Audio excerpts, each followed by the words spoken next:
नमो तस् भगवतो अरहतो सम्मा सम्बुद्धस्स।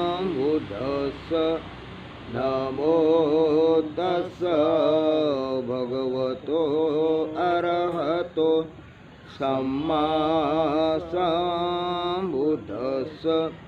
नमो तस् भगवतो अरहतो सम्मा सम्बुद्धस्स। तर भगवान बुद्धाचा हा धम्म आपल्या जीवनामध्ये काही पावर निर्माण करायचे आहे. त्या पावर निर्माण करणाऱ्या शक्तिशाली कर्तव्याच्या जमावाला पारामिता असे म्हणतात. 10 पारामिता बोलते हैं. तो अपने जीवन में पहली पारामिता है त्याग. बुरे कर्मों का त्याग करना और अच्छे कर्मों का स्वीकार करना. अच्छे कर्मों को बढ़ाना, बुरे कर्मों को हटाना. तो जो हम हटाते हैं वो 5 उपद्रवों को हटाते हैं, उसका त्याग करते हैं. इस वजह से इसको क्या बोलते हैं? त्याग की पावर पारमिता.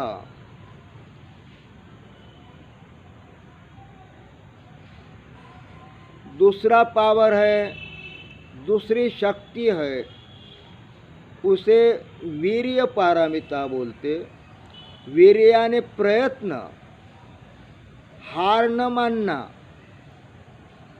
कोई काम एकाएकी नहीं हो सकता है, पर धीरे धीरे उसके लिए प्रयास करना, प्रयत्न करना, और एक दिन वो उसमें पुष्ट हो जाएगा, तो वीर हो जाएगा. इसलिए इस पारमिता को क्या बोलते हैं? वीर्य पारमिता बोलते हैं. वीर्य पारमिता की शक्ति. 2 पावर्स हो गए हमारे. तीसरी पारमिता है सदाचार. सदाचार ही सबसे बड़े महान कर्म है. तो हम सदाचार को बढ़ाएंगे तो दुराचारों को हटना ही पड़ेगा. दोनों में एक में क्या है? प्रतिक्रिया है, दुराचार और सदाचार. तो दुराचार हट जाएगा तो सदाचार बढ़ जाएगा. इसलिए सदाचार बढ़ेगा और सत्य की शक्ति बढ़ेगी. उस सत्य शक्ति बढ़ने वाले पावर को क्या बोलते हैं? शील पारमिता. चौथी पारमिता है, चौथे प्रकार का पावर्स है, शक्ति है. केवल बाह्य आलम्बन को महत्व नहीं, अपने शरीर पर होने वाली संवेदना और उसका अनित्य बोध जानकर जो पावर निर्माण होता है, प्रत्यक्ष अनुभव, प्रत्यक्ष जानना, तब अपने में क्या होगा? बोध होगा. इस प्रत्यक्ष जानने वाले अनुभूति के पावर को क्या बोलते हैं? प्रज्ञा. कोई कहता है इसलिए नहीं, कोई किताबों में है इसलिए नहीं, किसी से सुन लिया इसके लिए नहीं, मैंने स्वयं अनुभव कर लिया, जान लिया, मुझे बोध हुआ. इस माने में इस शक्ति को क्या बोलते हैं? प्रज्ञा पारमिता. 5वीं पारमिता है शांति. कितने भी अपने मन के विरुद्ध में बातें चले तो हमारे मन में उपद्रव नहीं जगे, तो क्या जगे? शांति और क्षमा का भाव जगकर हमें शांति की पारमी को पुष्ट करना है. तो हमारे को क्या निकालना है? अपनी कटुता भाव, अपनी चिड़चिड़पना, अपनी बेचैनियापना दूर करेंगे तो भी न शांति प्राप्त होगी. इस शांति के शक्ति को क्या बोलते हैं? शांति की पारमिता। उसके आगे छठी पारमिता है, वो है सत्य पारमिता। जो जो अपने शरीर भर महसूस होता है वो जानता है, कल्पना नहीं। तो प्रत्यक्ष जानने वाले प्रतिक्रिया को, अनुभवने को साक्षी भाव से महसूस करता है, वो तो कोई झूठी बात नहीं ना। अपने शरीर के आधार पर जो जो महसूस हो रहा है, जिस जिस बात का बोध हो रहा है, उसके हमें साक्षी है कि नहीं सत्य। इसलिए सत्य शक्ति का पावर का नाम दिया है सत्य पारमिता। सातवीं पारमिता है अधिष्ठान। इस मार्ग पर चलने के लिए संकल्प करना पड़ता है, मजबूत बनना पड़ता है, खंबीर रहना पड़ता है। इस खंबीरता से अपने दुख निकलते हैं। नहीं तो मार अपने को उपद्रव जगा कर हिला देता है, अपना संकल्प तोड़ देता है, तो मार हमारे ऊपर सवार होता है, भूत की तरह सवार होता है। तो इसके लिए सामना करने के लिए हमें क्या पहलवान जैसी कुश्ती लड़ना है। किसके साथ? औरों के साथ नहीं, अपने आप में जो मुर्दार सवई है, उपद्रव है, उसके साथ कुश्ती खेलना है, पहलवान की करना है। इस माने में संकल्प शक्ति रहेगी, दृढ़ शक्ति रहेगी, खंबीरता रहेगी, ये पारमी बढ़ेगी, तभी अपने उपद्रव कमजोर गिरते हैं। इसीलिए हमारे में संकल्प बोलो अधिष्ठान की पारमिता पुष्ट करना है। इसके आगे आठवीं पारमिता है, वो क्या है? उपेक्षा। जो जो उपड़ के निकलता है, बाहर हो जाता है, अनित्य बोध के सहारे हम जान रहे हैं। क्रोध आया था, उसकी संवेदना जान लिया, बदल गई ना। ईर्ष्या आई थी, उसको जान लिया, अरे वो भी बदल गई ना। जलन आई थी, उसको देखा, वो भी उसे जान लिया, बदल गई ना। अविद्या आई थी, बेहोशी आई थी। तो जानना और उसके अंत तक जानना बदल रही है, उस बदलने वाले स्वभाव को परिपूर्णता जानना। इस परिपूर्णता जानने वाले पावर को क्या बोलते हैं? उपेक्षा। जैसा एक आदमी नदी के इस किनारे से शुरुआत किया है और तैरते तैरते बीच में रह गया, तो पूरा हो गया क्या? आर पार गया क्या? नहीं। इसके लिए वो जानते जानते जानते जानते आर पार उस किनारे पे जाता है, तब उसमें बोध होता है। जो जो उत्पन्न होता है उसका स्वभाव क्या है? नष्ट होना है। ऐसी शक्ति अपने में जो निर्माण होती है उसको क्या बोलते हैं? सारे विकार क्या हो गए? उखड़ के निकल गए। इस उखड़ के निकलने वाले स्वभाव की शक्ति को क्या बोलते हैं? उपेक्षा का पावर पारमिता। नौवा बल है, सारे जीव जंतु प्राणी अपने जैसे है ना, सब में हाड़ मांस रक्त है कि नहीं? अगर हमें लगा तो हम इनकार करते, कोई हमें पीड़ा न दे, और हम ये समझ निर्माण करेंगे कि सारे प्राणी हमारे जैसे है।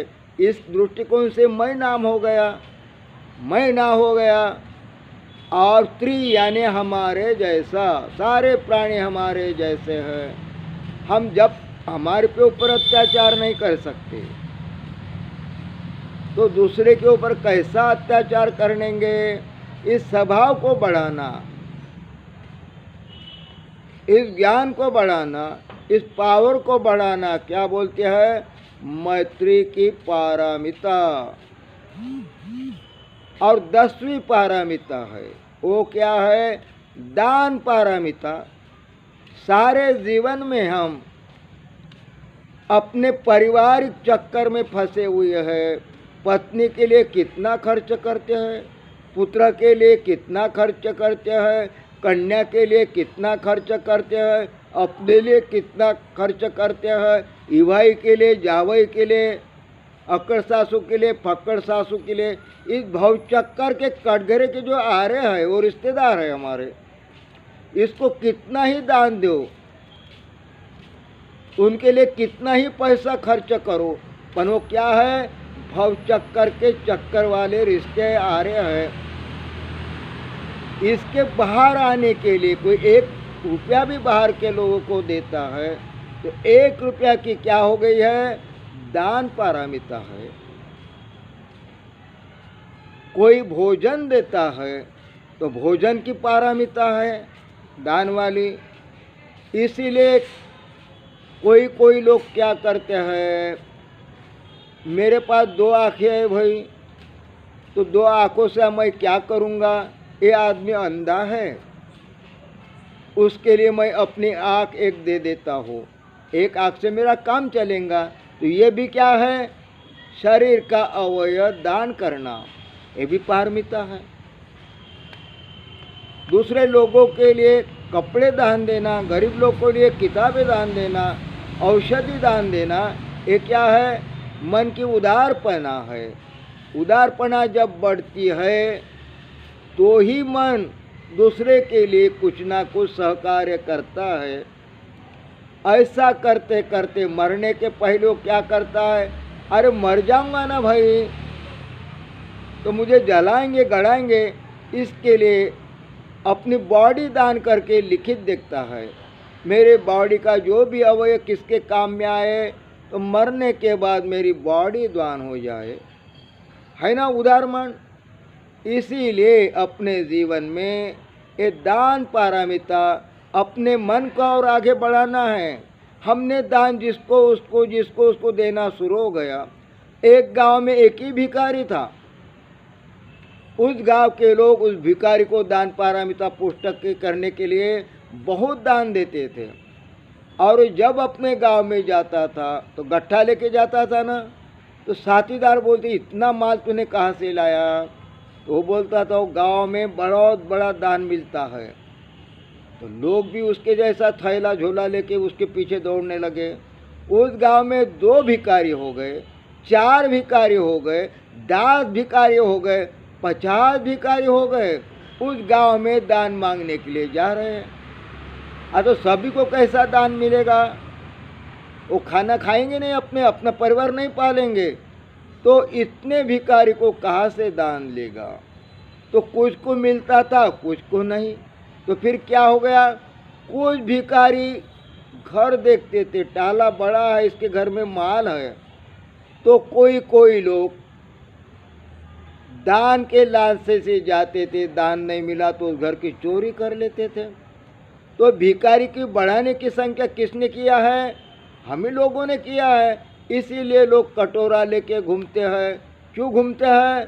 हम देते हैं तो संख्या बढ़ जाती है, और नहीं देते हैं उनकी आदत बढ़ जाती है, वही फिर लुटेर हो जाते हैं, वही चोर हो जाते हैं, हमारी इज्जत लूटते हैं। क्यों लूट देते हैं?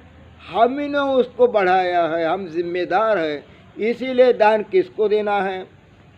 जो इस मार्ग पे चल रहा है, अच्छे मार्ग पे चल रहा है, उसको भोजन देना, वस्त्र देना, दवाई के लिए कुछ देना। ऐसे लोगों से दान देने से हमारी दान पारमिता बढ़ती है, हमारे जीवन में उसका पुण्य महाफल लेके आता है।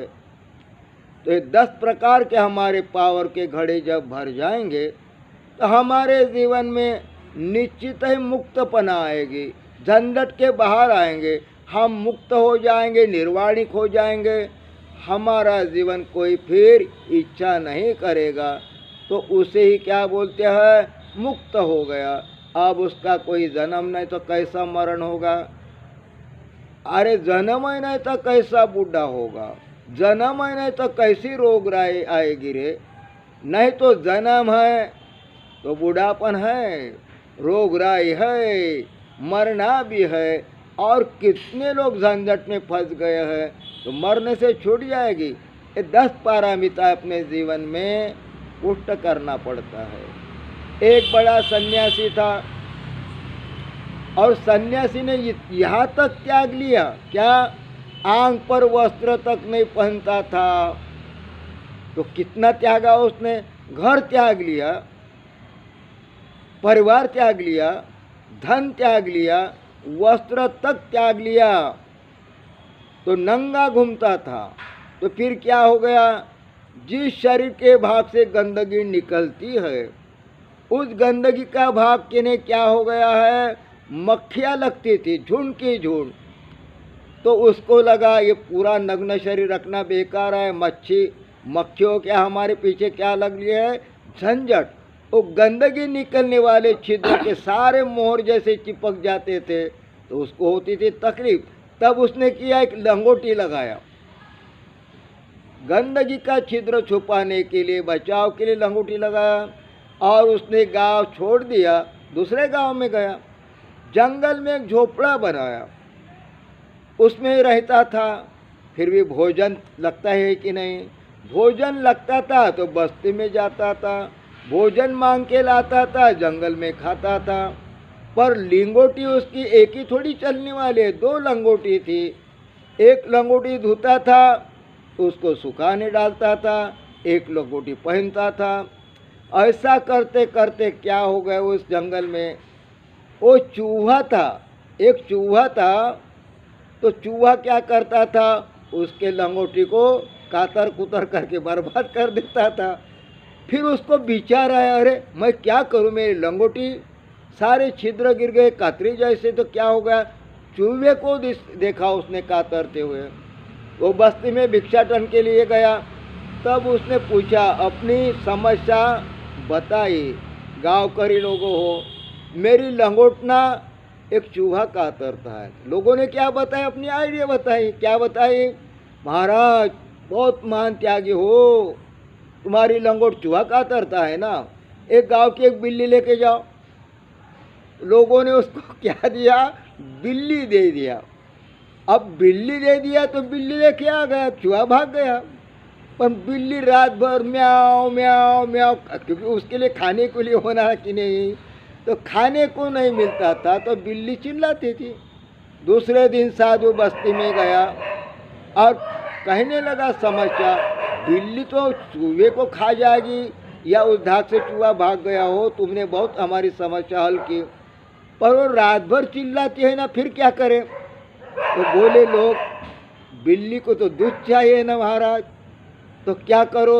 गांव वाले ने मिलजुल कर उसको गाय दे दी, दूध वाली। अब दूध की गाय लेकर वो साधु महाराज जंगल में आया।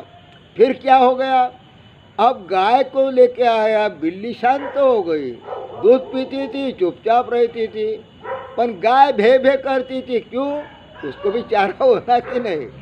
परपंच साधु का बढ़ने लगा, तो उसने समस्या बस्ती में जाकर बताया, माता नो भगिनी नो, गाय तो दूध देती है पर भय भय चिल्लाती है रात भर। अरे महाराज तुम उसको खाना खिलाते हो नहीं। तो कुछ लोगों ने मिलकर क्या किया, तो बोले कहा तक इधर उधर भटकों के चारा लाने के लिए एक खेत ही दे दिया, एक खेत दे दिया।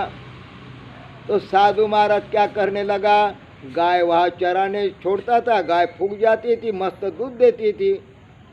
पर ऐसा करते करते साधु महाराज को लगा, घास तो बढ़ रहा है, अगर इसमें अनाज बोया तो बस्ती में जाना भी नहीं पड़ेगा, यही खाओ यही रहो। तो फिर उसको क्या करने लगा, अनाज बोने लगा। अनाज बोते बोते वो दिन भर थक जाता था, जमीन में काम करते करते थक जाता था। तो रात में उसको थकने के वजह से खाना बनाना नहीं जमता था और हाथ पाय दर्द देता था। तब वो समस्या कहाँ लेके गया, गांव में, माता नो भगिनी नो, मैं दिन भर खेती में अनाज पिकाता हूँ, कष्ट करता हूँ, तो थके जैसा लगता है, और रात में दर्द की पीड़ा से कराहने लगता हूँ। तो लोग क्या बोले, महाराज एक बात है, हमारे यहाँ एक बाई है, विधवा है, उसका पति मर गया है, तो उसको आपकी सेवा के लिए ले जाओ, वो भी अनाज खेती में पिकाएगी, आपको कोई तकलीफ नहीं होगी, आपका दर्द का भाग हाथ पाँव भी दगाएगी, आपको भी सुविधा हो जाएगी। तो साधु ने मान लिया ना। साधु ने वो बाई को अपने जंगल में लाया, देखा बाई दिन भर काम करती थी, साधु की तकलीफ बच गई, वो लगता था अपने ध्यान साधना में। ऐसा करते करते साधु की कमर दुख रही है, घुटने दुख रही है, वो तेल लगा के मालिश करती थी। तो साधु महाराज बाई के पास रहते रहते क्या हो गया, बिगड़ गया ना, बिगड़ गया। तो साधु और बाई का मिलन हो गया। ऐसा होते होते उस बाई को बच्चा भी हो गया। तो फिर बच्चा हो गया तो बस्ती में जाता है, माता में बखनी रहती, ये तो झंझट बढ़ गए, मैं तो साधु बनकर सारा त्याग कर लिया था, पर ये क्या हो गया, मेरे पीछे बलात लग गई ना, तो हम क्या करेंगे महाराज, तुमने त्यागा था पर अपनी संरक्षण साधना किया था क्या, तुमने रोक के रखा था। अगर तालाब का पानी रोक के रखा तो ज़्यादा पानी बढ़ गया तो तालाब को फोड़ देते हैं। तुमने अपने साधना को जगह पानी जाने के लिए नहीं दिया था, इसलिए तुम्हारा रुका हुआ तालाब फोड़ दिया, बांध फोड़ दिया, तो तुम्हारी साधना भ्रष्ट हो गई। महाराज दोबारा बस्ती में नहीं आना हमारे, तुम मूर्ख साधु हो। क्यों हो गया, उसने 10 प्रकार के पावर नहीं बढ़ाए, इसलिए वो साधु कौन हो गया, भोंद हो गया। तो हमारे जीवन में साधुगिरी महान है, पर आचरण नहीं है तो वेश टालने से हो जाएगा। इसीलिए अपना जीवन में मंगल साधना है तो 10 पावर जमा करना ही होता है, तभी आदमी साधु और मुक्ति पाता है। सब पापस्य करणं कुशलस्योपसंपदा स्वचितो पर्योदपणं एतं बुद्धान शासनं। बुद्धं नमामि, धम्मं नमामि, संघं नमामि। साधु साधु साधु, नमो बुद्धाय। जय भीम।